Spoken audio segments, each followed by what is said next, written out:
By every official measure, the economy appears to be fine. Unemployment is hovering around 4%, job growth appears strong on the surface, and the GDP is still growing. But if this is true, why does it feel like everything is falling apart? The reality is that the recession isn't coming, it's already here. The data just hasn't caught up yet. To understand why, we have to look at how recessions are actually declared. They are always declared retroactively.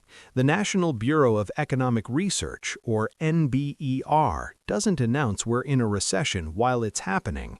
Instead, they wait 6 to 18 months to gather all the data before telling you what you've already lived through. Take the 2008 global financial crisis. The recession actually started in December 2007, but it wasn't officially declared until December 2008, a full year later, after Lehman Brothers had already collapsed. The same thing happened with the 2001 dot-com bubble. It began in March but wasn't declared until November. This isn't due to stupidity, it's the methodology.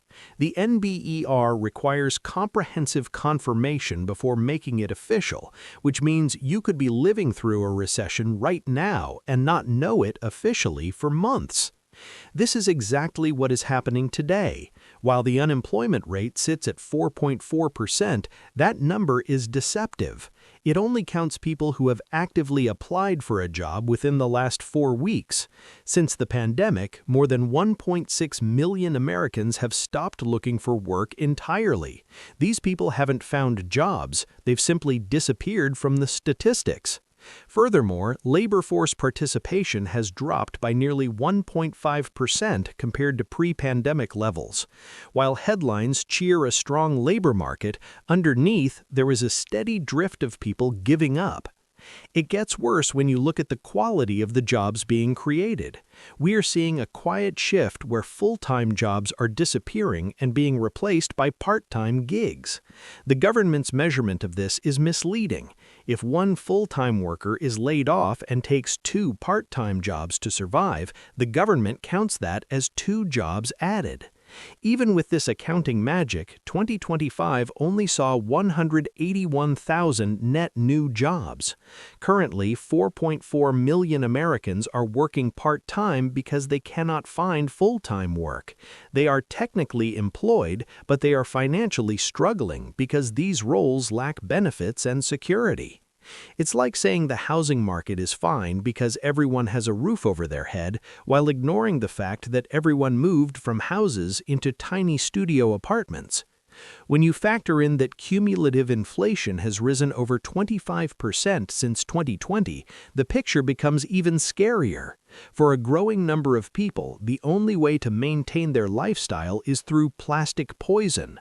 Americans aren't swiping credit cards for convenience anymore, they are borrowing to cover basic necessities. Credit card debt hit a record $1.28 trillion at the end of 2025, with average interest rates sitting around 22%. The media brags about strong consumer spending, but people aren't spending more because they are earning more, they are spending more because they are borrowing more. Meanwhile, the personal savings rate has plummeted from the historical average of 8% down to just 4.5%. This is textbook pre-recession behavior, stretching thin with debt while real income stagnates. We have seen this movie before. In 2007, the media cheered strong consumer spending right before the crash. Today, the economy feels like it's running on borrowed time. The leading economic index, designed specifically to predict recessions, has declined for 6 consecutive months. This is the exact pattern we saw before the 2001 and 2008 recessions were officially declared. These cracks aren't just in consumer wallets, they are spreading to the corporate world. Commercial bankruptcies have risen over 7% to more than 24,000 filings, the highest level in over a decade. Companies that survived on cheap pandemic-era financing are finally feeling the squeeze. You might wonder why the official numbers still look healthy if things are this bad. It's because our measurement systems, created in the 1940s, have been systematically revised to hide the cracks.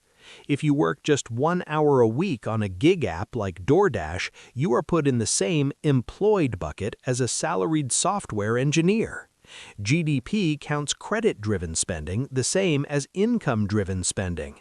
These methodologies create blind spots where bad data can hide. This brings us to Goodhart's law, the idea that when a metric becomes a target, it ceases to be a good metric. Once policymakers and markets start optimizing for a specific headline number, they stop optimizing for reality.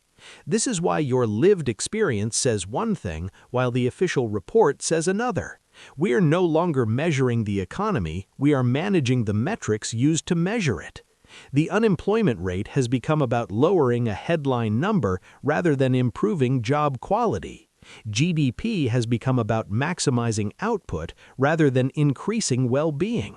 Inflation data focuses on managing the index rather than reducing your actual cost of living. This gap between measurement and reality is where recessions hide until they are too obvious to ignore. When the NBER eventually makes the recession official, it won't be news to those paying attention, it will just be confirmation of what we've already lived through. Once you see the illusion, it's hard to unsee. When the media celebrates job growth, you must ask about job quality. When they brag about wage growth, check it against inflation. When consumer spending looks strong, look at the credit data. The real economy leaves clues. The constellation of signals, deteriorating labor markets, expanding credit, and vanishing savings forms a clear pattern that historically preceded every major crash. The question isn't whether a recession is coming, the question is how long it will take for the official data to catch up. The best economic data doesn't come from the people measuring the economy, it comes from the people living in it. When the dust finally settles and the numbers align with reality, the only thing that will matter is who was prepared and who was blindsided. Open your eyes. The recession is already here.